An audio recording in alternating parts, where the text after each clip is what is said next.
3 cráneos y otros restos humanos fueron hallados en una mansión del general Alfredo Stroessner, que encabezó la dictadura militar que gobernó a Paraguay durante más de 30 años.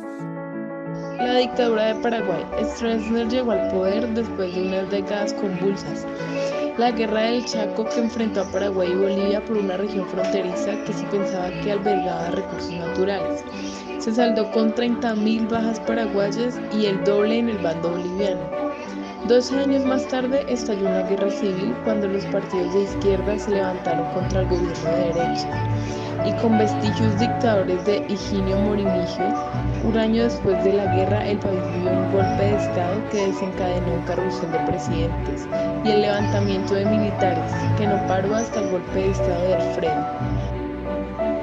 Stroessner tuvo un ascenso meteórico en las Fuerzas Armadas a raíz de su participación tanto en la Guerra del Chaco como en la Guerra Civil del 47. Causas. Su primera causa, sus pilares básicos de consolidación fueron la Alianza Nacional Republicana, Partido Colorado. Su segunda es la dictadura, que llevó a cabo un plan basado en la creación de colinas agrarias en las tierras menos productivas del país. La reforma no mejoró las condiciones de vida de los campesinos. Consecuencias.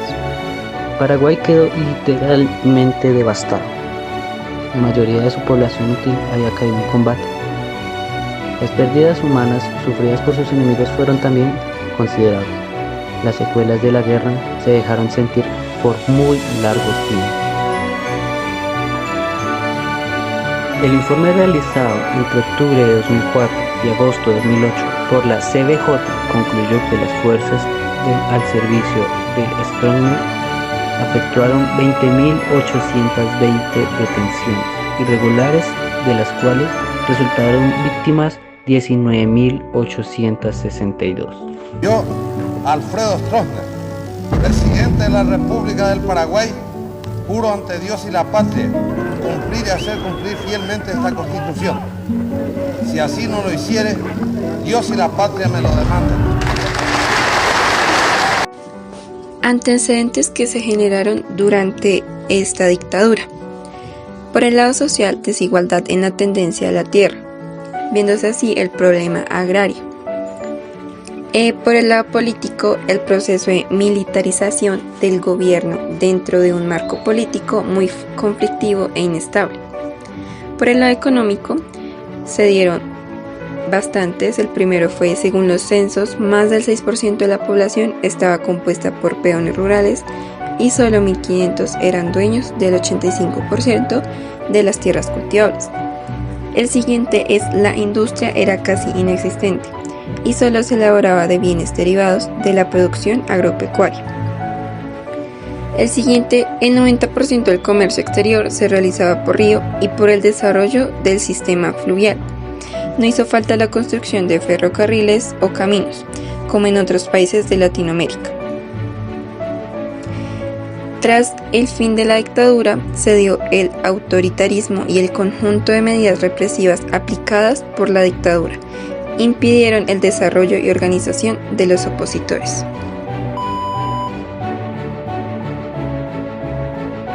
La Revolución Brasileña de 1930 fue un golpe de Estado que fue liderado por los estados de Minas Gerais y Río Grande del Sur en Brasil, que culminó derrocando al presidente paulista Washington Luiz el 25 de octubre de 1930 y poniendo en fin a la denominada República Belga.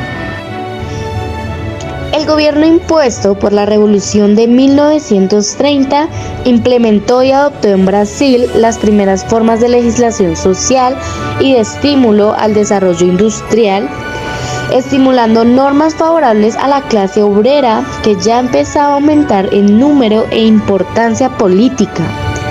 Historiadores brasileros han sostenido mayoritariamente que las reformas pro trabajador de Getúlio Vargas estaban inspiradas en el corporativismo propio del fascismo italiano. Sus líneas matrices fueron reservadas por todos los gobiernos brasileros que le sucedieron, tanto los sindicatos brasileños como las grandes empresas estatales, los programas de obras gubernamentales y otras estructuras modernas del Estado y de la sociedad del actual Brasil tienen su origen en las reformas realizadas en el régimen de Getúlio Vargas durante este periodo. Consecuencias.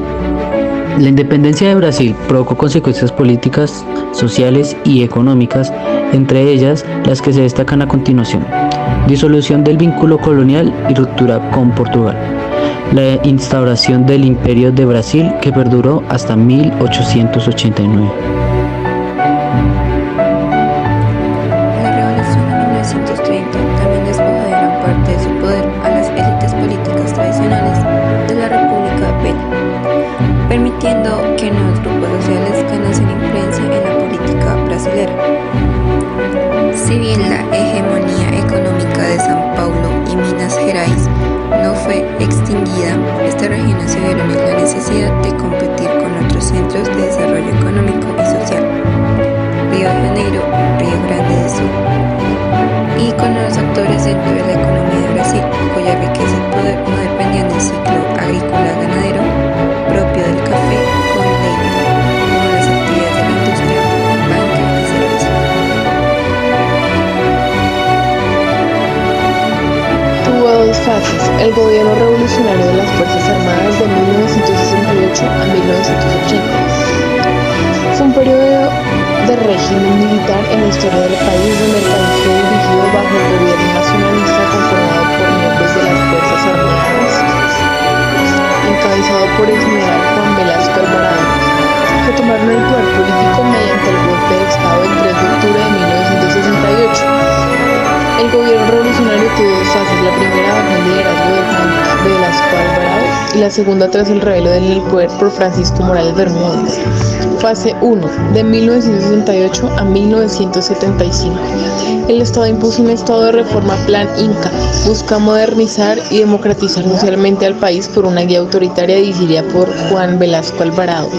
En 1968, la mañana del 3 de octubre, Fernando de Laude Terry fue derrocado por el comandante general Juan Velasco Alvarado, quien restauró el gobierno revolucionario de las Fuerzas Armadas, un gobierno de izquierda nacionalista y socialista. En este mismo año, el Perú comenzó una revolución con consecuencias muy grandes y hasta ese entonces la economía nacional. En 1969 se dio una reforma agraria que se dirigiría a frenar el movimiento campesino e iniciar un mercado interno.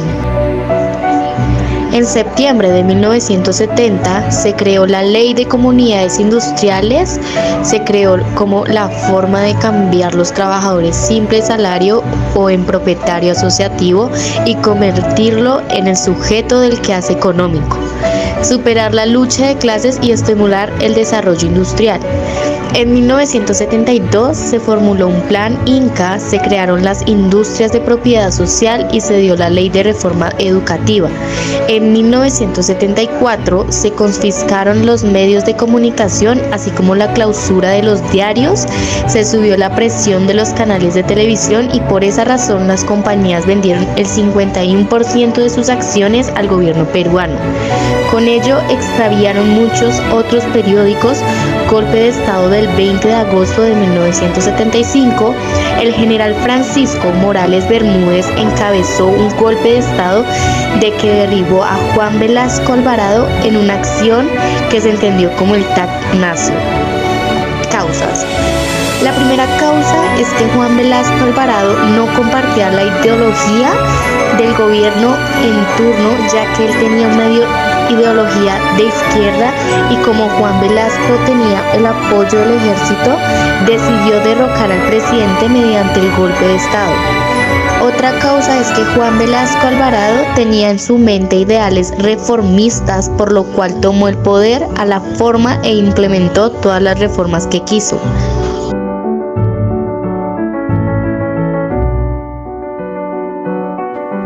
Fin de la dictadura. El 29 de agosto de 1975, el general de división EP, Francisco Morales Bermúdez, entonces presidente del Consejo de Ministros y quien estaba voceado para suceder al gobierno de Velasco, lideró un golpe de Estado desde la ciudad de Tacna y derrotó a Velasco en una acción que se conoció como el Tacnazo. Para esta acción, Morales Velasco se infiltró entre la multitud y alegó de la mala situación económica que atravesaba el país, y deteriorando la salud de Velasco, pudo obtener la victoria en el Tacnazo. También lanzó un manifiesto al país, el cual estaba respaldado por los jefes de todas las regiones militares, por la Marina de Guerra, por la Fuerza Aérea y por las fuerzas policiales.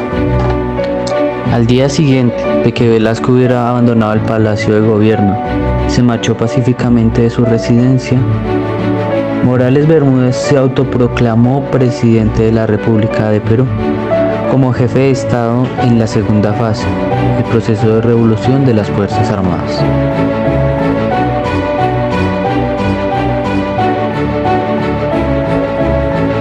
Fase de 1976 a 1980, encabezada por un gobierno de Francisco Morales Bermúdez.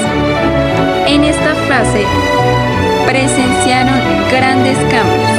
Entre estas, muchos de los mandatos de Juan Velasco Alvarado fueron ignorados. En el sentido económico, hubo una inflación tan grave que devaluó la moneda y aumentó el costo de vida para todos, y se elevó el costo financiero.